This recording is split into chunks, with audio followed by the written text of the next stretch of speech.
Good afternoon, everybody. So great of all of you to be able to join us for another round of EP Talks. Today, we have a very special guest and just 30 minutes to pick his brain. So without further ado, let me welcome Mr. Jaume Duch Guillot to our session. Jaume, greetings from Croatia, and thank you very much for joining us today. Thanks for the invitation. I'm really happy to have this possibility to participate, to take part in this debate. I'm really glad about it. So thanks for the invitation. Excellent. Let's start with a deep dive into what it means to be the Director General for Communications of the European Parliament and EP's spokesperson. It would be great if you could try to paint a picture for us. How are you handling Parliament's communications? I mean, how is the department organized? How many people do you have? And talking about regular times, regular circumstances, because we'll come back to these extraordinary ones in a minute. Yeah, of course, I see. Well, first of all, the main objective of the communication services of the Parliament that I'm managing or I'm coordinating are twofold in some way. First of all, of course, is to help people to understand what the European Parliament is doing, not just what the European Parliament is, but what it's doing, why it's adopting European laws, what happens in the House, what kind of debates take place. And then we also have to facilitate the communication work of the members, because this is not a government, this is not the European Commission, this is a parliament. And in the parliament, all the members have the same voice or should have the same voice. There is plurality, we have to respect this plurality. And this means that we also have to offer this possibility to the members to express themselves and to go outside the walls of the European Parliament. We are the only institution elected by the European citizens, and this in some way also explains that we have to make this effort to ensure, to be sure that the people understand the importance of the House, because they vote for the members, so we have to offer to them all the possible information about what these members are doing, what the European Parliament is doing, and at the same time, why it's important to vote also for the next or during the next European elections. So I must say that this is quite a vast department. It's not only about media. Of course, this is one of the main elements of our Director General, media being television, being radio, being relations with the correspondents in Brussels or in the member states, but it's larger than that. It's also about web communication. It's also about social media, of course, now as important as the traditional media.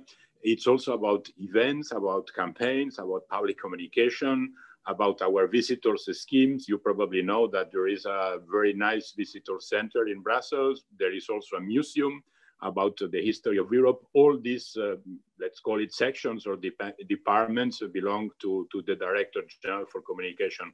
And yeah, what's my work? I'm both the Director General and the spokesperson of the House. Yeah. As Director General, I would say I'm a little bit the conductor of this orchestra. There are many instruments, there are many platforms, there are many tools, and my work is to be sure that everybody is following the same partition, that we are all playing the same music, the same melody, because if this is not the case, then of course our communication will be completely non-understandable by citizens. It would be difficult to understand what we are saying or what we are explaining. And then as a spokesperson, this is, I would say, something more special. In parliaments, in the national parliaments, and here in the European Parliament too, I would say that the real spokespeople, of course, are the members. They are those who have been elected and who can express their political opinions and ideas. But it's also true that this is quite a complex house, and media appreciate also the fact that there is at least not just one person, me, but also my team, who are able to talk to them, to explain them what is happening. And we can also, in some cases, take interviews in TV or in the newspapers to explain to both the media and to the citizens those things which are not really ideological, but which are the basis to understand what the European Parliament is doing. So it's obviously, from everything you said, it's a very, very complex job, and especially given the two roles that you have, complementary roles, but quite different at the same time. And then comes the pandemic.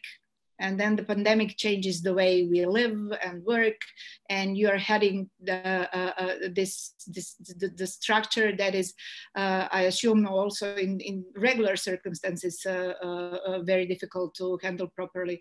So how has the European Parliament found its way in communicating all the priorities on the agenda since the outbreak of the pandemic? Yes, when this pandemic arrived, when this outbreak arrived, the president of the European Parliament, David Sassoli, said in an interview that democracy cannot be put on hold by a virus.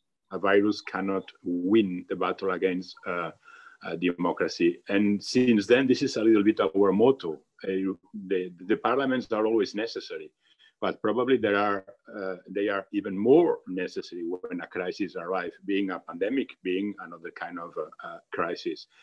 And this, of course, meant for us a huge responsibility, but in very difficult circumstances. First of all, because, of course, as everybody, we were not expecting this pandemic. We were not absolutely or fully prepared to cope with the consequences of the pandemic.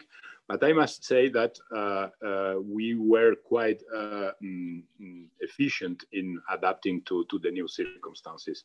In March, the Parliament reduced quite a lot its activity, but it didn't close down at any point. There were plenary sessions going on in March, in April, in May. It's true that in March, it was quite a short plenary session. I remember well that the Parliament just voted 11 times during that particular session. You could compare with October, with the last plenary session, more than 1,500 votes. So we went from 11 to 1.5 in less than 7 months. But in March, it was very important to be able to, first, for the Parliament to vote, and second, for us, the communication services, to communicate on these votes and these results, because of course they were linked to COVID. They were linked to the first response from the European Union to citizens, to the member states, to help them with financial financial decisions and help, and also with decisions helping to keep all the borders open to the traffic of goods, for example, medical instruments and equipment. All these things were done by the Parliament and by the Commission. But at the same time, it was very important to communicate this to people, because of course, March, April, May, these were the months where everybody were looking to Brussels and expecting all kind of solutions. Sometimes I would even say some miracles coming from Brussels. So for us, it was really very important to keep all these communication channels open. I must say that even if it was difficult, we were helped first by the fact that we were working quite a lot in the last years in preparing our crisis management plans. Second, technologically, we were also more or less prepared, of course, also with a special effort of our IT people. And then I must say that among my colleagues in the communication services, I really discovered a huge willingness to help, to work, of course, from home, sometimes in very difficult or particular family situations. But everybody understood that there was a real obligation, a real duty of public service in this particular moment. So if you know, the audience sometimes like to take some memorable takeaways from talks such as this one. So I know it's a bit of a cliche, but if you would have to somehow stress the 3 most important lessons that you learned from adapting your communications to the pandemic circumstances, what would they be? Well, it's true that it has been memorable, but I'm not interested in repeating it twice. I mean, okay, we were confronted to this situation in March. We are still confronted in some way, more or less, to the same situation. But of course, what I expect, or we all expect, is to come back, maybe not to this famous normality, but at least to what now we all call the new normality that we don't know, and we will probably discover all together. Lessons, I mean, as I said before, maybe the first lesson is that you have to be prepared. At least you have to know how to act. You don't know if you will be confronted to an economic crisis, to a financial, social crisis, to an epidemic or a pandemic, as it is the case now, or any constitutional or institutional crisis. But you need your business continuity management plan ready and more or less close to you, because the way of operating, the structures will be the same. Second, as I said, you need the techniques, and I think that this is now something that everybody understood. Teleworking is here probably to stay, not in the same way we are using it now, but I'm sure that in the next years, even when this pandemic will be far behind us, the way of operating in things as, for example, teleworking will also be different compared with the situation a couple of months ago. And then, and this is probably the most important part of our experience, is the fact that we are not going to go back to the analogic way of working, if I can say that. I mean, until this outbreak, most of the activities in the communication services, not all of them, but most of the activities, the events, were physical events. The Europe Day, the debates about the state of the European Union, all these things, the European Youth Event, which is a huge event which is gathering around 10,000 young people in Strasbourg every 2 years. In these last months, we kept all this activity. We didn't cancel them, but of course we transformed them fully from physical to digital. Sometimes what we call now hybrid activities, with some people in the European Parliament or in some place, and then all the others are connected. This came also with a lot of advantages. First of all, because now there is no geographical distance. If you organize your events in this way, you can reach people who will never want to be able to go to Brussels or to Strasbourg, or maybe to Zagreb to participate in something, in an event which is organized by our Croatian office. You can also reach more people. If I count the number of people who connected, who participate in our European Youth event this year, it's much more than these 10,000 young people who gather in Strasbourg. So you see that there are advantages. You can also mix people from different countries in an easier way. So yeah, I mean, this is probably one of the most important conclusions of this period, is that when we will go back to this new or all normality, I don't know, we will have to be very prudent in not simply forgetting the positive elements of the way we have been working during this year. Okay, so some really valuable takeaways actually for all of us, and I'm sure that the audience can relate to many of the things that you just said. Also, in your previous answer, you reminded us of the time back in March, April, May, when all Europe kind of looked at Brussels, as you said, expecting certain moves, almost a miracle coming. So there's been a lot of talk in Europe and of course also in Croatia about the recovery instrument, Next Generation EU. We understand that Croatia will get some 9.4 billion euro from it. I'd say an unimaginable amount of money. But there has also been some talk within our industry, the creative industries, the media, integrated communications that belong to the creative industries, about the fact that there does not seem to be a specific allocation for the creative industries within this the recovery program and the amount of money.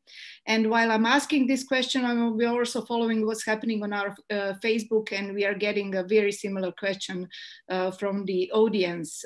So the question is, what are the most important moves that the European Parliament made in 2020 to help and support the creative sector? Yes, okay, so I think that both questions go very well together. First of all, I cannot confirm this figure. This is, I mean, it's not the European Parliament which is going to decide how much money goes to each one of the 27 countries. What we know, of course, is because this has been also a negotiation with the European Parliament, is that there will be this famous 7 years to cope with the economic and the social consequences of this pandemic. But you know that at the same time, the Parliament has also been negotiating with the Council and with the Commission what we call the multi-annual budget, the budget for the European Union for the next 7 years. And this is even much more money. In fact, if you add the recovery plan, what the Commission calls the next generation plan or program, and this multi-annual budget, you get more than 3 trillion euros, which is an enormous amount of money. I remember that at the beginning, there were voices saying, we need a Marshall Plan for Europe. Yeah, well, we got 2 or 3 plan Marshalls, because if you compare the figures with what was this Marshall Plan, now it's even bigger. It's at least 2-3 times bigger. But not everything has been adopted. First of all, you know that this is a package. This package now is waiting for getting unanimity in the Council. We all know that there are several difficulties with 2 countries. Hungary and Poland. This is not a secret, and this is linked to the conditionality. Yes, you can get money from the European Union, but at the same time, you have to accept that you have also to follow what is in the treaty in terms of respect of values, respect of the rights of the citizens of the European Union. Okay. This is a discussion which is taking place now in the Council headquarters, not in the Parliament. The Parliament arrived to an agreement with the Council, and now the Council has to respect this agreement. But in parallel to this, we are still discussing with them some details concerning the way this 750 billion euros will be spent. And there is a possibility for the Parliament to influence in a way that some priorities become more important than they were in the draft prepared by the member states. And this is, for example, the case of culture, the case of creativity. In both elements for this recovery plan, but also for the multi-annual budget for the Union. For example, for the multi-annual budget, you probably know that the Parliament at the end of the negotiation was able to top up the different figures with extra 16 billion euros. And part of this 16 billion, 2.2, will go to culture, will go to what we call the Creative Europe program, which is the way or the mechanism the European Union has put into place to help the culture sector. The European Commission and the Council came with just 3.5 million, and we top it up with 2 more billion. And then, as I said, This is for the multi-annual budget. For the recovery plan, we are still discussing with them, with the council, how to distribute this money, not among the countries, but among the different policies, the different sectors. And there, our idea, this is our position in the negotiation, is that at least 2% of this money, 2% of these 750 billion euros have to go to culture, have to go to creativity. Okay, so that's great news for all of us participating in this talk today. Talking about something creative that you did, that your team and the European Parliament did during the pandemic, you launched a community building project, Stronger Together EU. Can you tell us more about the project, what it is, what did you hope to achieve with it, and how is it going?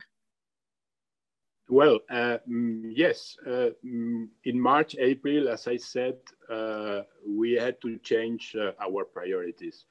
I remember very well that in January, February, we were working a lot for launching a campaign to explain to the citizens exactly what I was more or less trying to explain right now, how the European Parliament was positioning itself in this negotiation about the money for the next 7 years. Why? Because of course, when you discuss about this money, you discuss about priorities. You are saying, or you are in some way obliging other institutions to follow your own priorities, which are also the priorities which come from the citizens. Then suddenly in March, because of the pandemic, we had to forget this campaign. But in fact, what we did is that we transformed everything that was prepared to inform citizens about how the Parliament was coping with this budget negotiation, and to transform it in a campaign about first how the European Union was reacting to the pandemic in terms of decisions, in terms of delivery, to show to people the added value of the European Union in such particular circumstances. But then, and I think that this is probably the most interesting part of this, is that we also put into place a parallel campaign to convince people about, first, the importance of taking care of themselves, and second, the importance of taking care of people around them. So it was not just the official recommendations about how to protect yourselves in terms of washing hands or keeping distance or these kind of things. It was more linked with solidarity, with the fact that we all citizens had also the shared responsibility of taking care of other people around us, maybe people in different circumstances, people in a weakened situation, or people who for many reasons, including age in some cases, were really or should rely on our help. And this is what we call Stronger Together.eu, because this was the message. I mean, when we try to cope against something together, we are stronger. And when we are stronger, we are, of course, more efficient. And this, if you allow me, this was also a good bridge between two community activities. One, this time I'm voting, this was what we were doing during the last European elections. We created a community of people, most of them young people, but not all of them, who were interested in sharing with the Parliament the responsibility of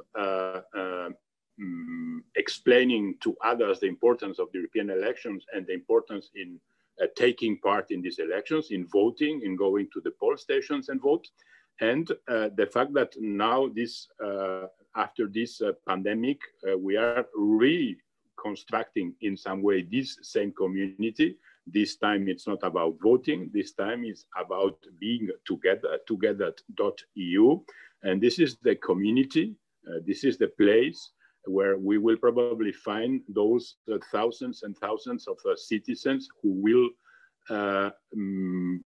walk beside us for the next 3-4 years until the next elections. We are not interested interrupting our cooperation with civil society or with individuals, with citizens until the next elections arrive. On the contrary, we think that during the whole legislature, we need not just to communicate in a unilateral way, we also have to be very close to these citizens, and we have to offer to them also the possibility of taking part in the activities that the parliament is organizing, or even better, organizing their own activities, their own events, and their own social media presence in a way that they help us in something which I think is useful for everybody, which is to be aware about what the European Parliament is doing and why.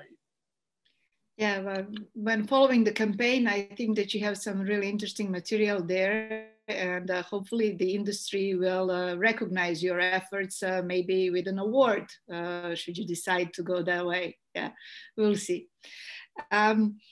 As we are, I think that we have some 4 or 5 minutes left, and I would really like to touch upon the work of the European Parliament liaison offices in European countries. So talking about the Croatian office and all the other offices, they've done a lot of work trying to adapt to the new normal. How much do you know about what has been done, and what do you think about it?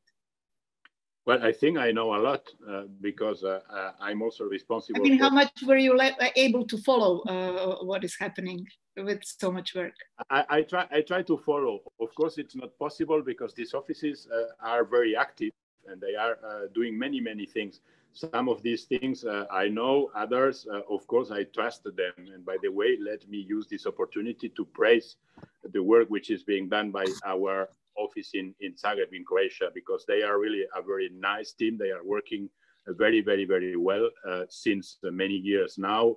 We saw also the results during the last elections campaign, and we see also how they are able to organize all these activities. I think that now people can even see several pictures, photographs, which are showing some of these events. It's a very active office. I had the possibility to visit them a couple of times and also to participate physically in some of the events that they organize. Hopefully next year I will be able to join them and to join you again physically and not just through Zoom or through another platform. But let me tell you also that these offices are very important for us for many reasons. And the first reason is that we need also to adapt our communication to the priorities, to the national priorities, to the priorities of the different national public opinions, which sometimes share the same priorities, sometimes not. There is what we call the national angle, and we have to respect this angle, and we have to speak the language of the country, not just the official language of the country. It's not about not only about communicating in Croatian, of course. It's also the fact that we have to adapt to the codes and to the situation country by country. And this goes also to the point of selecting topics which sometimes are closer to some countries and not to others. I mean, if we discuss about climate change, if we discuss about the consequences of the crisis, if we discuss about energy or about migration or about the right of women, these are probably priorities which are shared by more or less all countries in different measures, maybe, but more or less all of them. There are others which are more specific. For example, if there is a discussion in the European Parliament about fisheries, probably this is more important for those countries where there are, I mean, this industry exists and works than for others where nobody is fishing or nobody is working on this kind of sector. So that's also important for us. And then again, I think that it's easy to link the work of the offices with what I was saying or explaining now, which is creating these communities with people through this Stronger Together idea or this together.eu platform. This is not the kind of thing that we can do from Brussels. Of course, in Brussels, we can launch the platform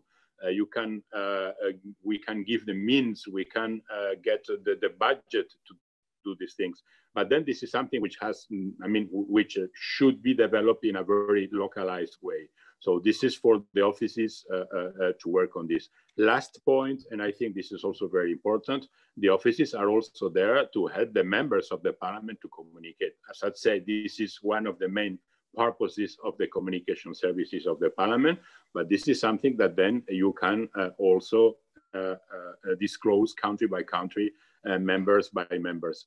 And for example, you know that now this week there is a plenary session going on here in the hemicycle in Brussels, but most of the members are not here, are at home for obvious reasons.